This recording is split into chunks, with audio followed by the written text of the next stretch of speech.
Greetings from Vegas. Ignore our spazzy existences. We are totally in Las Vegas in front of Allegiant Stadium. Now, why is he in one place and I'm in another? Well, we have to keep up the continuity of looking like we're in two cameras. Clearly. Yeah, I mean, you were in Vegas, and for a while I was Vegas, but we got it all stored away. But yeah, Yeah, I think there we was a just brief time when we were setting up for the show that Josh had Allegiant Stadium all over his face. So he was I was literally Vegas. I was Allegiant Stadium. But enough of being Vegas. We can talk about what happened in Vegas Sunday night. The Chiefs are officially a dynasty. Patrick Mahomes is starting to build that GOAT case. And yes, or I guess no, Taylor Swift did not ruin the Chiefs. Those are all the storylines that I wish to cover here. Sorry, Brock Purdy, you did your best, but Patrick Mahomes he easily has to have the best career under the age of 30, right? For any quarterback under So the age of 30, not including the rest of their career. so I don't even care how this game would have turned out. There is a Mount Rushmore of quarterbacks, and it's not debatable. There No. are four names that come to mind, and you can rank them however you want to rank them, but there's four names that come to mind. There's Tom Brady, there's Joe Montana, there's Peyton Manning, and there's Patrick Mahomes. Those Correct. are the four best quarterbacks we have ever seen play this game. Last night's Super Bowl, Super Bowl 58, was what I would say out of all the Super Bowls that I've watched in person. I've watched about 17 Super Bowls that I can remember. Out of those 17, that one ranks in the top five for me. The it was obviously a very sloppy game to begin with, but you got everything you could expect out of a game like that. You got trick plays, you got turnovers, and of course you got the right on cue game-winning drive that we all sort of anticipated. Last year's Super Bowl, when Kansas City was able to defeat Philadelphia in Super Bowl 57, that game gave us everything but the fantastic finish that we were hoping would happen. This game gave us all of that and more. Christian McCaffrey had a phenomenal game.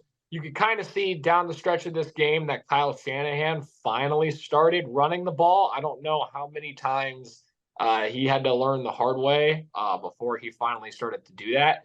But they were able to do it. But by the point he started doing that, it was like too late. They didn't finish the drive in overtime with a touchdown.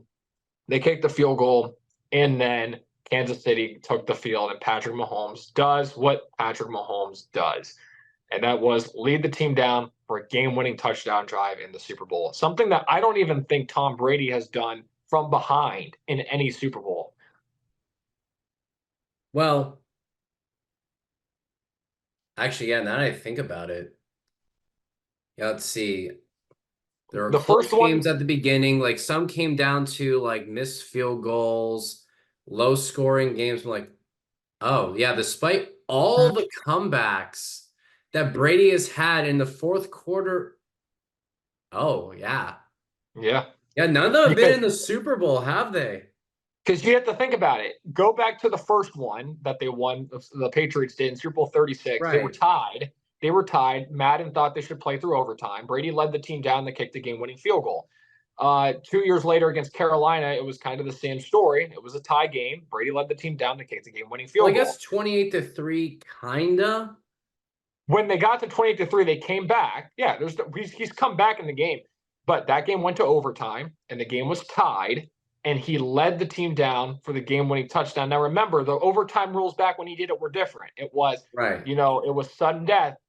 First team that scores a touchdown will win the game. Patriots got the ball first and took the ball all the way down the field and scored the touchdown. It was a tie game. Then you look at the Eagles one that they lost. You look at the other two against the Giants they lost, and then of course Seattle's that they won. The interception in the end zone by Malcolm Butler, and I mean you even look at Super Bowl 53 against the Rams. The second time around they were up by 10. They were up by 3 before the Gronk play, and they capped that off with a touchdown. So yeah, and then in the Bucs Super Bowl for Brady, it was a complete blowout. Yeah, So no, they won 31 to Mahomes 9. led Mahomes led his team down the field for a game-winning touchdown drive from behind with seconds remaining on the overtime period. That is something that not even Brady has done in the Super Bowl. No.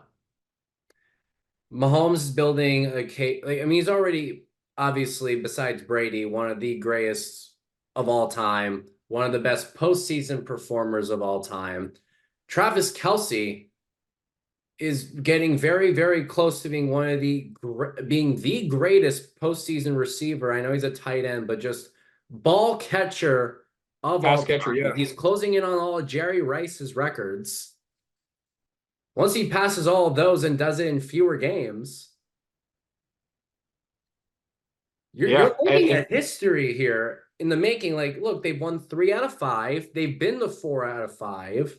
The only one they missed was when they blew a lead to Cincinnati, and they got payback a year later. It's plus they've repeated. Plus they Which have is the first repeated. time we've seen that in about Yeah, two. they finally got that repeat after being denied against the Bucks in 2020/2021, however you want to look at it. Yeah. It's Now we know that he's got an uphill battle. We know that like he won 3 and 5, and Brady won 3 and 4, and then Brady also won 3 Super Bowls in 5 years as well down the latter portion of his career. Mahomes obviously has now got his 3 championships and 2 MVPs. He's got the best start to a quarterback's 3 career MVPs. that we've ever seen. Two regular season, Oh, three two Super regular Bowls. season. I'm about to say because he's won Two, Super Bowl yeah, MVP all 3 times. yeah, yes, 3 Super Bowl MVPs, 2 regular MVPs, and he has had the best start to a quarterback's career that you could ever imagine. Because even when Brady had the 3 rings in 4 seasons, he did not have 2 regular season MVPs to go with it. He No. had two Plus, he Super didn't Bowl have the MVPs. 50 touchdowns out of the gate. Like, he would eventually be the first to throw 50 touchdowns, but that's a few years in. Mahomes did that rookie season. Yeah, he did that in his first full season as a starter. Yes, and he will. Now the big question is, after the Brady won 3, he had 10 years before he won another, which to some people is a long time. But if you said your franchise was going to win a Super Bowl twice in a decade, that's pretty great. So it'll be interesting to see how long it'll take for Mahomes to get from 3 to 4, That's and the as he big ages, how question. he will adapt his game. But another thing that I don't think anyone's talking about, because everyone likes to talk about Mahomes if he's catching Tom Brady, we're already having him being entered in the greatest of all time discussion. But nobody is talking about Andy Reid entering this conversation, and I think they should be. He is rapidly catching up on the No, they all-time should. wins list. He's 4th on the all-time wins list. He's not that far behind Bill Belichick, who doesn't have a job right now. And if he decides not to retire and comes back, he's got, again, the best quarterback in the league today. They have a much better defense than they had when he was there at first. And this team just seems to be getting better and better. They can go into the draft and add more talent at the receiver position if that's what they feel they need. And they can continue to gear up and do this again. Again, this season was a marathon for Kansas City. A lot of people were counting them out because they didn't look flashy in the regular season. No, I mean, they were just pacing themselves. They got into the playoffs. They flipped the switch like a lot of people thought they would. And somehow they were looked at as underdogs going into the big game. I wasn't going to bet against Kansas City. I had them winning the game 27-23. I was a few points off of the score for each team. And they were able to deliver in a really what was a back and forth defensive sloppy game that ended in a way that you couldn't have been a better ending. No, absolutely. Like, those are the type of endings where people really start to buy into the script just because sloppy game for the first half. Like, I mean, so sloppy, Travis Kelce had 1 receiving yard going into the Usher concerts. Then it And picks he up a let Andy bit at Reid the have end. it. Did you see the sideline thing with Andy Reid? He was Oh, upset yeah, about no, that. he did. He was not.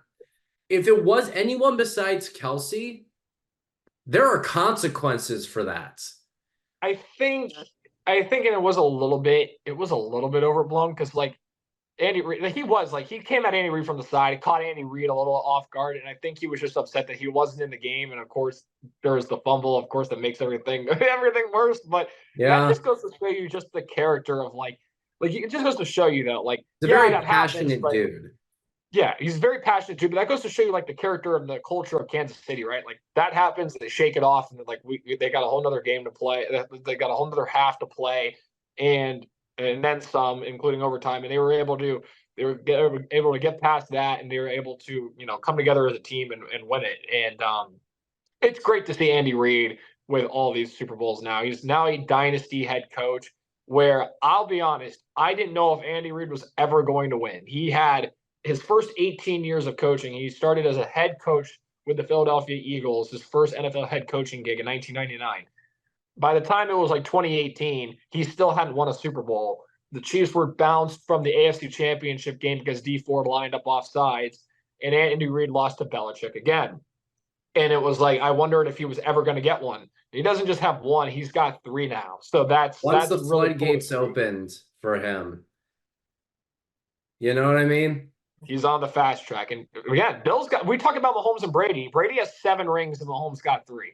Belichick has 6 rings, and Andy Reid's got 3. Also, Andy Reid took another team to the Super Bowl as a head coach. He took Philly to the Super Bowl as a head coach back in 2004. So what he's done without Mahomes has been pretty remarkable as well.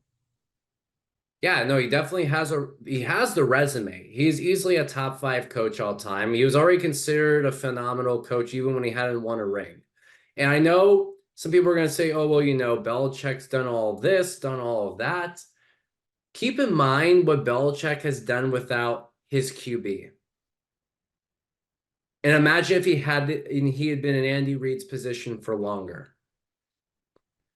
What happens if Andy Reid in about a decade goes and wins 2 more and plays in maybe 7 total Super Bowls, and he gets really close to what Belichick did in twice the time? I'm not here saying anyone's currently better than Belichick. Someone's going to try going into the comments and try to say I'm just saying, what do you do if, even though after all that time where he was still a successful head coach without the rings, then suddenly from I guess if you want to count 2019 season to like the 2027 season, and he's already playing catch up very fast. That says something about Andy Reid, especially with the fact that, they've been losing guys.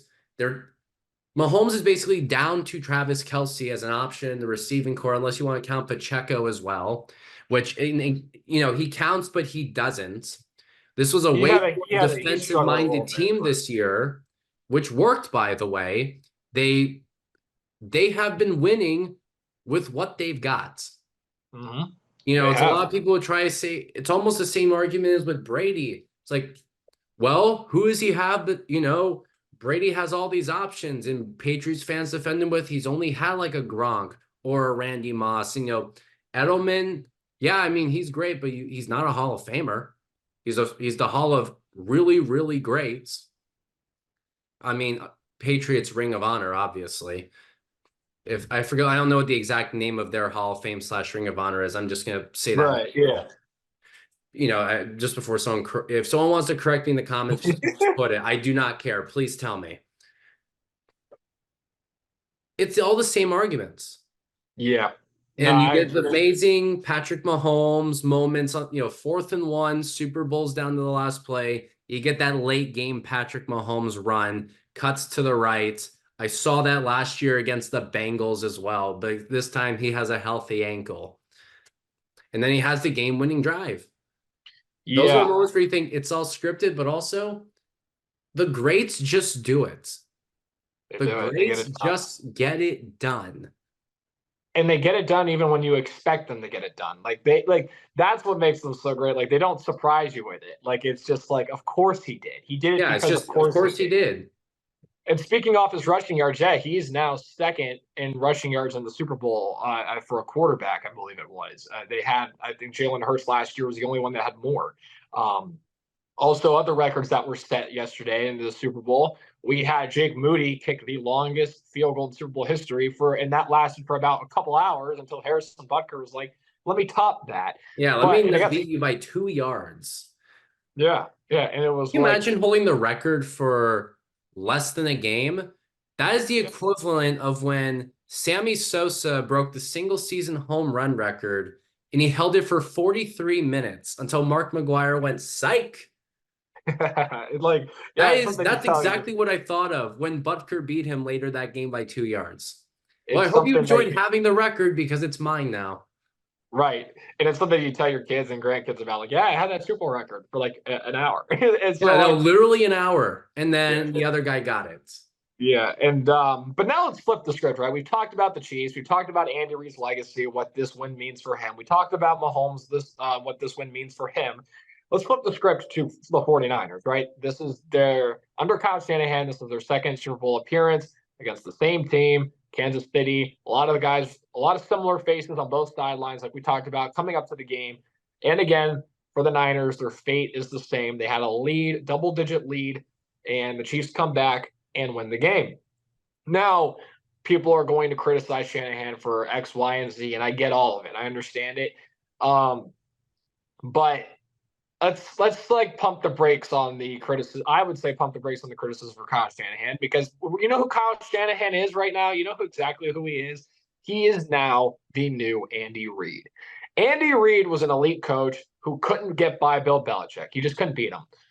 Kyle Shanahan just can't beat Andy Reid. It's just that. It's just how it goes. When he was a coordinator with the Falcons, he couldn't beat Bill Belichick. So, like, he's going up against what I think are the two greatest coaches of all time, in Belichick and then Andy Reid. Sorry, Don Shula. I know he's got two, but I think with Andy Reid, keep going. I think Andy Better than Reid's like a going to be the Jimmy number two coach. Johnson, better than a Yeah, Mike. Well, not Mike Shanahan. I'm just yeah, throwing his dad in there. right, Just right. Yeah, Andy Reid. I think those are the two best that there are. And Shanahan can't beat those guys. You know what? Oh well. I think, and again, he's young, and I think that the Kyle Shanahan will be back. I think that again, this team will take some retooling. They've obviously made as many good moves as the Niners have made.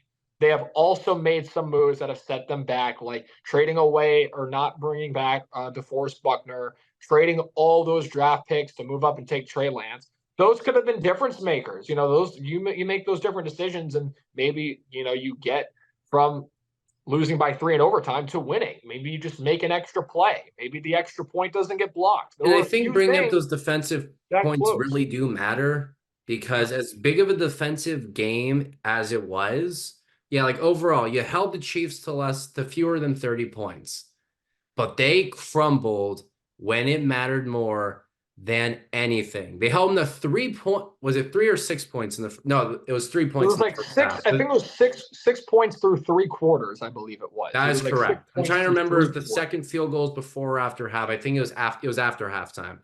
Yeah. So you held them to either way. You held them to no touchdowns Yeah, through three through the quarters. first half, not even until through the first 3 quarters, Mhm. and then you crumble. You crumble in overtime. You just needed to stop. All you had to do was hold them to another field goal, and the Super Bowl is still yours. It was already theirs. They were up 22-19. Purdy got his job Yeah. done. He moved the ball down the field and got them the lead, even if he didn't get the touchdown. Right. And I think that was one of the big game changing plays. You talk about them surrendering the touchdown late in the regulation, right? I don't think they planned on the ball bouncing off a player's cleat where Ray McLeod was going to have to go try to scoop it up. Should have fell on the ball. He didn't. And that cost San Francisco in regulation a little bit, because that gave Kansas City the short field they needed, and they went and scored the Yes, it touchdown. did. Now, with that being Also, said, great teams can oh, overcome that. right, yeah, and no, and you're right, and I think it's one of those things though. Like as the game wears on, you know that it was like the inevitable was going to happen. Teams are going to start putting up points. He's got to think about it. Like San Francisco started scoring a little bit more too. Defenses were getting tired, and with the new overtime rules, both teams get a possession. So one of the popular topics was, why did San Francisco accept to take the ball first and not say, hey, Mahomes, you get the ball first, and then we'll know what we need and we'll go down and try to match you? I actually defend the decision for San Francisco to take the ball first. And in this situation, and the reason why I say this is because in the end of regulation, Kansas City had marched all the way down the field. San Francisco's defense was clearly out of gas. With like 6 seconds remaining, Andy Reid's like, we're going to kick the field goal because they were running out of time and they didn't want to risk running out the clock one last play for a touchdown, and they No, end up it's losing 6 by seconds. 3. If they snap the Yeah, ball again, the game's over. it very well could have been, right. And like, so they kick the field goal, and it's a tie game. It goes to OT. I totally understand San Francisco taking the ball to start that overtime period. Their defense was just on the field for like 12 plays. They were out of gas. You got to give that defense some rest.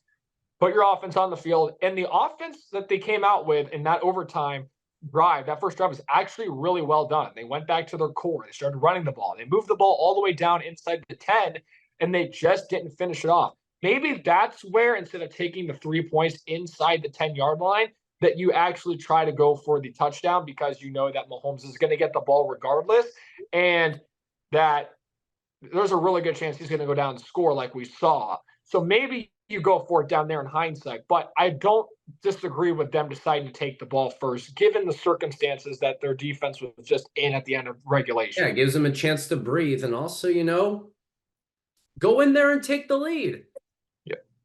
Yeah. Like, look, you're on the defense to end it. But you know what? Pressure of holding the lead, having to go downfield behind. They're mentally different. Mm-hmm.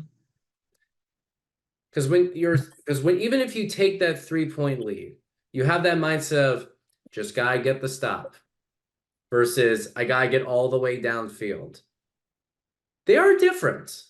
Like, and look, you could also make the argument, I'm just gonna go to the flip side of your arguments. Taking the first drive, obviously back in the old rules when it was sudden death, you won the coin toss, you took the ball because you can score and win right there. On the flip side, it's almost like batting seconds. You know what I mean? Being the home team, whereas you're the guy in the bottom of the ninth, you get to walk it off. You know exactly what you need to do. You can gauge it because the other team's already had their drive versus they've already had their at-bats. Your turn. Think if they score a field goal, your mind says, all right, we gotta get the touchdown, or okay, all we need is to kick a field goal.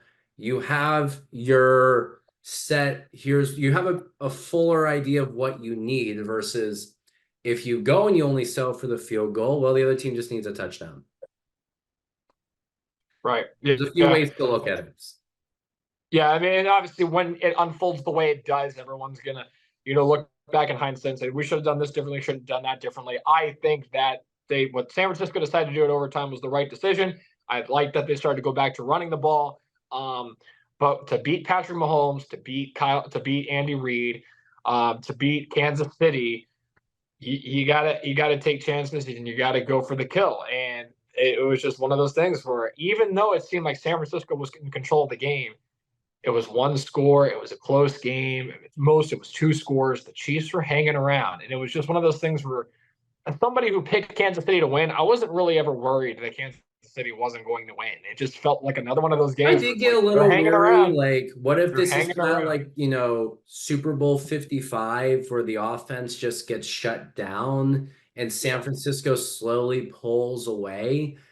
Just because I have seen that before, I started thinking about that. But then I remind myself, like you said, it's only a 1-score game. Right.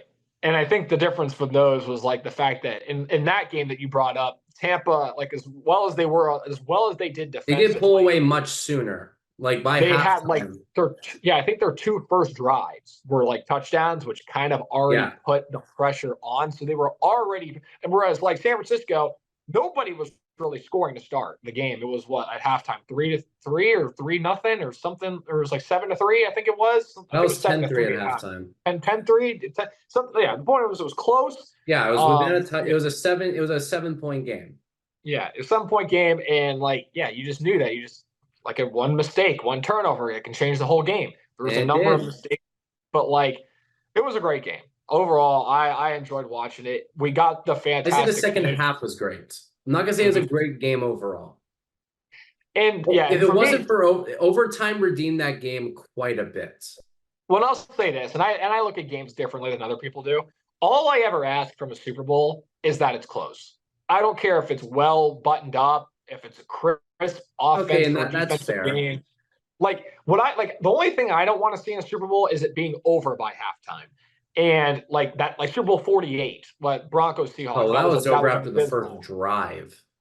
And if I wasn't a Bucks fan, Super Bowl 55 would have been just as terrible. But as a Bucks fan, you want that as far away. You want the biggest blowout as possible. You don't Yeah, want because it's the anybody. Bucks. At any Yeah. time, look, there were 5 minutes left, and we're reaching out to each other. They could, okay. Yeah, Can they they can still do it. It's a this? Mahomes. Like Mahomes can, because like Yeah. the weird like Mahomes was still running around over there, but like, yeah, no, I think then that's just how I measure it for me. It's like, yeah, the game was sloppy. There's no doubt, but it was reminded me of like again Super Bowl 53. It wasn't as sloppy. It was more boring than sloppy. The Rams Patriots, the sixth Brady ring, Yeah, where it because was like it was all just clean defense. yeah, it was. And what the whole time though, until like at the very end, when it became a two-score game, it was a one-score game. And everyone's like, oh, this game's terrible. This game is a one-score game. Like anybody can still win Like, this yeah, game, which in is theory, oh Goff could have man. still led a comeback. Right. And that to me is all you can ask for from a Super Bowl. I like it when it comes down to the final play, regardless if it's messy, regardless if it's not. But everyone has their own opinion on how that works. And again, I thought that was a great game. Look, in that case, I can't argue it. Look, that's basically what this game was. Yeah.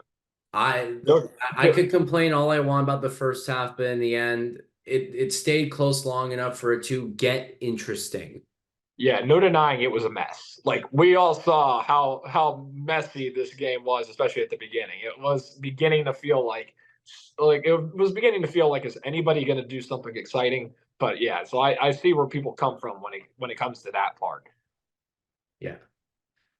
So, but that's the thing too. I just want to switch gears a little bit.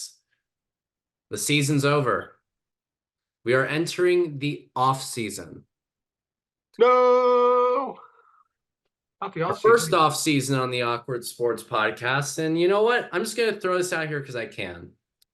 Josh, I want 3 predictions. I just want you to throw the 3 craziest predictions Ooh. out there for what's going to happen. One of them has to be Buccaneers related. The other two can be whatever you want. All right, man. All right, here we go. 3 things that'll happen in the off season that might shock the world. Or let's see. I'll give you 3 predictions. Belichick doesn't end up with a head coaching job. That was going to be one of mine. That was going to be one of mine, actually. And when I say this, like not during because obviously they're all filled right now for the offseason. But like Belichick doesn't end up with a head coaching job through the upcoming season. Maybe next offseason he might get an interview or something, but like there could be a chance where a team fires a coach midseason, gives coaches a call. I don't see Belichick coaching at all next year at any capacity. Let's see. For Tampa, I think Tampa will. Let's see. This is good. This is good. I think Tampa will sign Mike Evans to a long-term extension. I think they'll do it. I think that I know a lot of people think that he'll be a free agent out the door. Maybe go to Houston. CJ Stroud, he played college ball at Texas A&M, so he's been in Texas before. He's played football at Texas, and that's an attractive destination. I think Mike Evans stays in Tampa for the long haul. I think they do pay him finally what he's worth. And then a third one. The Kansas City Chiefs are going to be the first team to three-peat. All right. All right. So here are my predictions. I'm going to say a team overpays Mike Evans. He's not coming back, but it's because just one team throws him the biggest bag because they want to get him. It could be a Texans team where they want to give a guy for Stroud, but it's going to be a number where the Bucks just say, okay, timeouts. We can't do this. Mike, we love you. My next prediction, I'm just going to say it now. I'm going to say the Lions come back and win the Super Bowl. Whoa! Here we go. I think they're going to have a chip on their shoulder from blowing a lead last year, and it's going to be all about the redemption arc with this team. It's going to be all about the redemption arc. I don't hate it. I don't hate it. They're getting Ben Johnson back. This team they get another draft right out in front of them. If they make the right decisions, yeah, they could be right back in it.